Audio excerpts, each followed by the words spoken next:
লাগে মনত পৰক नाथाय मा बुङो बेसां আজি আমাৰ চৰকাৰ स्किमखौ जेला बुङो स्किमा सास्टेनेबल जानांगोन কোনো দিন सास्टेनेबल स्किम जानांगोन जोंनि आइजोफोरखौ थारैनो समाज बिथिङाव जाहाथे जों साबसिन हामसिन सन्मान मोननो हायो बेबायदि जानांगोन जाहाथे जोङो रांखान्थि बिथिङावबो जोङो गोख्रों जानांगोन राजनितिक बिथिङावबो जोङो गोख्रों जानानै जोङो माने जोङो सांग्रांथि जानानै जोङो राव होनो हानाय बा केपासिटि बिल्डिंखौसो जोङो नायनांगोन आरोखि बे 5,000 इलेक्सनाव फैनाय स्किम बेफोरखौ माने बेफोरनि उपराव सांग्रांथि होनायखौ जोङो लुबैया आरो जोङो सारिय' बिथिङै जोङो सांग्रां जानांगोन आरो जोंनि राइट्सखौ जोङो मिथिनांगोन आरो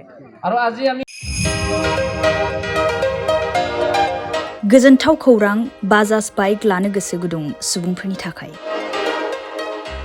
क'क्राझार नोगोराव थानाय दावहारु अट' एजेन्सिया फैगौ 16, 17, 18 आरो 19 नभेम्बरसिम दिवाली धामाका अफार्स आरो लोगोसे मेगा लन काम एक्सचेन्ज मेला होगासिनो दं। दावहारु अट' एजेन्सियाव बायगिरि बिथांमोना लवेस्ट डाउन पेमेन्ट होनानै बाइक लानो हागोन आरो एक्सचेन्जनि खाबुआबो एभेलेबेल जागोन। नोंथांमोना क'क्राझार नोगोराव थानाय दावहारु अट' एजेन्सि श'रुमजों लोगोसे कारिगाव फेस्टिभ आउटलेट, दतमा फेस्टिभ आउटलेट आरो भटगाव फेस्टिभ आउटलेट ब्रान्च श'रुमावबो होबाय थानाय दिवाली धामाका अफार्स आरो लोगोसे मेगा लन काम एक्सचेन्ज मेलायाव फैनानै नोंथांनि लुबैनाय बाजाजनि बाइकफोरखौ गोसोबादि लाफैनो हागोन।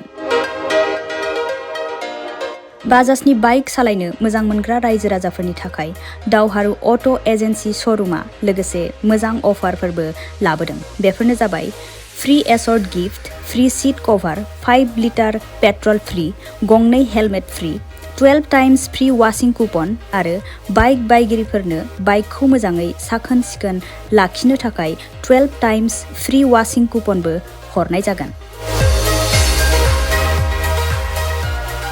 आबुङै मिथिना लाबावनो थाखाय 6000 399 187 88 220 18193 जानबुं नम्बराव खौरां लाहरनो हागोन।